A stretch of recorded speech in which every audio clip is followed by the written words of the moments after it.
Assalamu alaikum viewers, welcome back in my channel with our new topic, and the topic is agents of pollination. In my previous lecture I told you about the pollination and kinds of pollination. What's pollination? The transfer of pollen grains from the anther of a flower to the stigma of a carpel is called pollination.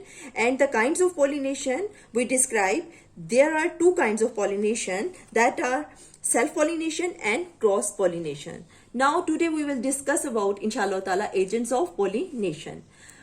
What's the agents? Agents को एक और word जो है इसके लिए use किया जाता है, that is called pollinators. What is that word? Pollinators.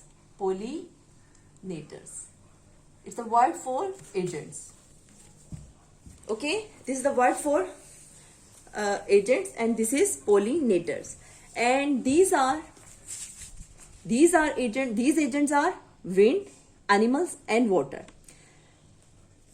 That part which are used for the process of pollination, these are pollinators or agents. Okay, pollination के काम को, प्रोसेस को कंप्लीट करने के लिए जो चीजें यूज होती हैं, जो काम करते हैं, उनको हम बोलते हैं पोलिनेटर्स और एजेंट्स.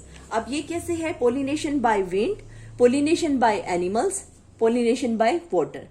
पोलिनेशन का जो प्रोसेस है वो इन तीनों के जरिए जो है कंप्लीट होता है. First of all we discuss about pollination by wind. Pollinators समझ आ गया आपको? पोलिनेटर्स क्या है? Pollinators that agents that carry the pollen grains from the another flower to the stigma are called pollinators. These are pollinators जो कि agents के तौर पर काम करते हैं. पोलन ग्रेन्स को पोलिनेशन के प्रोसेस में पोलन ग्रेन्स को एक फ्लावर से दूसरे फ्लावर तक लेके जाते हैं. उसको हम क्या बोलते हैं?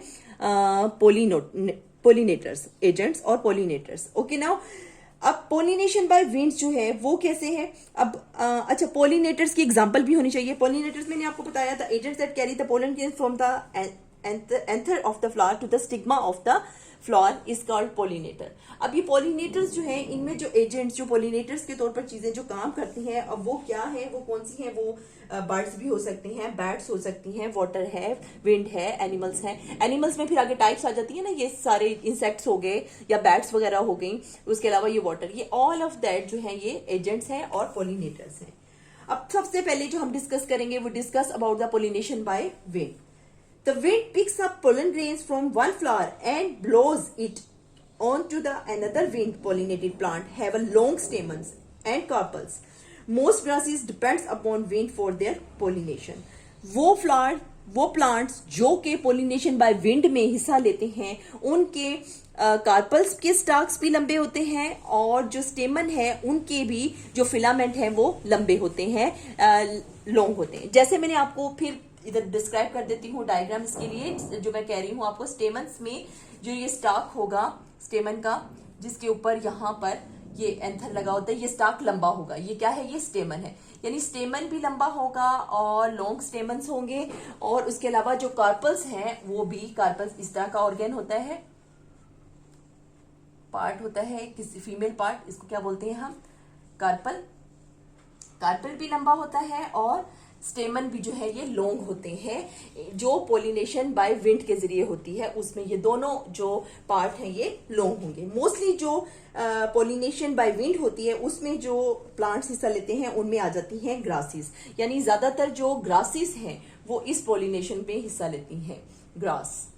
ग्रासेस जो है, ग्रास फैमिली जो है वो इसके अंदर ग्रास फैमिली आ जाती है, जो कि क्या करते हैं?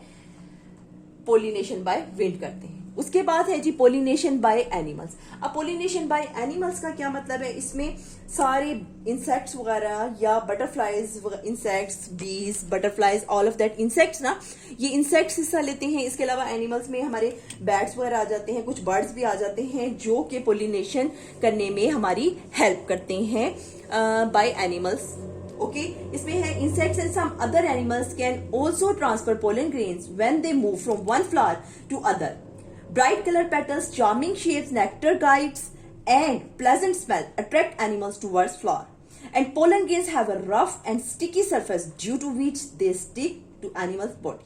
अब इसमें क्या है कि इंसेक्ट्स जो हैं वो अट्रैक्ट करते हैं। किस तरह वो इंसेक्ट जो है अट्रैक्ट करते हैं, जब फ्लावर की पेटल्स, कोई भी हम फ्लावर जब बनाते हैं उसमें जो पेटल्स होती हैं ये कलरफुल सी पत्तियां होती हैं। किसी भी फ्लावर के अंदर अगर हम एक फ्लावर डिस्क्राइब करें तो इसमें ये जो कलरफुल सी पत्तियां होती हैं ये अट्रैक्ट करती हैं। दीज आर पेटल्स, ये कलरफुल होनी चाहिए। इसके अलावा इसके अंदर एक नेक्टर होता है, वर्ड यूज कर रही हूं मैं नेक्टर, जिसको लेने के लिए जो इंसेक्ट्स हैं या बर्ड्स हैं इन तक आते हैं। यहां पर जो मेल स्टेमन केस्ड पोलन ग्रेन्स होते हैं वो उन इंसेक्ट्स के साथ या उन बर्ड्स के साथ लग जाते हैं। तो फिर होता क्या है कि इस तरह से वो मूव कर जाते हैं एक प्लांट से दूसरे प्लांट में। तो वो उनके जो पोलन ग्रेन्स एक उनकी बॉडी के साथ लग जाते हैं, वो जब दूसरे प्लांट के फ्लावर तक पहुंचते हैं तो उनके स्टिग्मा पे जो स्टिकी मटेरियल होता है उसके साथ चिपक जाते हैं। इस तरह से हम कहते हैं कि एनिमल पोलिनेशन में हेल्प करते हैं। इसी तरह फिर पोलिनेशन बाय वाटर। अब पोलिनेशन बाय वाटर की जब बात आती है उसमें भी बिल्कुल इसी तरह कहेंगे, कुछ जो सीड्स वगैरह हैं या पोलन जो हैं वो पानी की वेव्स के साथ, लहरों के साथ, करंट के साथ बहते हुए जो है एक जगह से दूसरी जगह पहुंच जाते हैं और अपने ज्यादातर इसमें वो वाले प्लांट्स भी आ जाते हैं, फ्लावर आ जाते हैं जो कि जैसे लोटस वगैरह हो गया, ये फ्लावर जो हैं बिल्कुल पानी के साथ साथ जो है वो उगते हैं, ग्रो करते हैं। इसलिए हम कहते हैं कि पोलिनेशन वाटर के जरिए जो होती है, वैसे कम होती है रेदर देन विंड और एनिमल्स वगैरह के जरिए, इसमें कम होती है। लेकिन बहुत सारे फ्लावर जो कि बिल्कुल उसके बैट्स के किनारों पर, रिवर के या किसी भी तालाब के, पौंड के इर्द गिर्द जो पाए जाते हैं, वहां पर जो पोलिनेशन बाय वाटर होती है। Pollination by water is not common, but a few plants release their pollen grains into the water. The pollen grains move slowly along the water currents and reach other aquatic plants. For example, hydrilla है इसमें, Vallisneria है. These are the बिल्कुल पाए जाते हैं, ये पोन्ड्स के इर्द गिर्द पाए जाने वाले प्लांट हैं और these are pollinated by water. Okay, we can say that these plants कौन कौन से उसमें आ गया? हाइड्रिला, ये बिल्कुल किनारों पे पोन्ड्स के पाया जाता है, और वलिजनेरिया ये एक प्लांट है जो है बिल्कुल पोन्ड के किनारों पे पाया जाता है। इनकी जो है पोलिनेशन ड्यू टू वाटर होती है।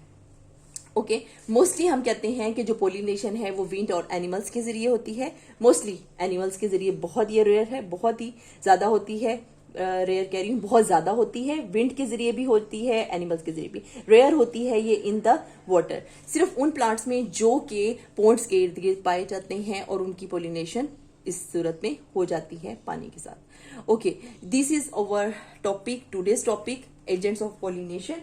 इसके बाद इंशाल्लाह ताला हम अगला अपना टॉपिक करेंगे। आप इस मेरे टॉपिक को देखें, इसको समझें, बार बार पढ़ेंगे, देखेंगे तो आपको ये इंशाल्लाह समझ आ जाएगी। इसके अलावा भी और भी एक बात बताने वाली है कि एनिमल्स में मैंने आपको इंसेक्ट्स वगैरह बताया, उसके अलावा ये भी है कि इसमें स्क्वायरल्स जो हैं, बैट्स हैं, वो भी आती हैं कुछ फ्लावर्स को के अंदर से नेक्टर वगैरह को लेने के लिए, तो वो भी जो है बाइस बनती हैं पोलिनेशन की। Okay, now students, best of luck. अपने इस टॉपिक को अभी के भी याद कर लीजिए। हम अगले टॉपिक के साथ इंशाल्लाह फिर मिलते हैं। अल्लाह हाफिज।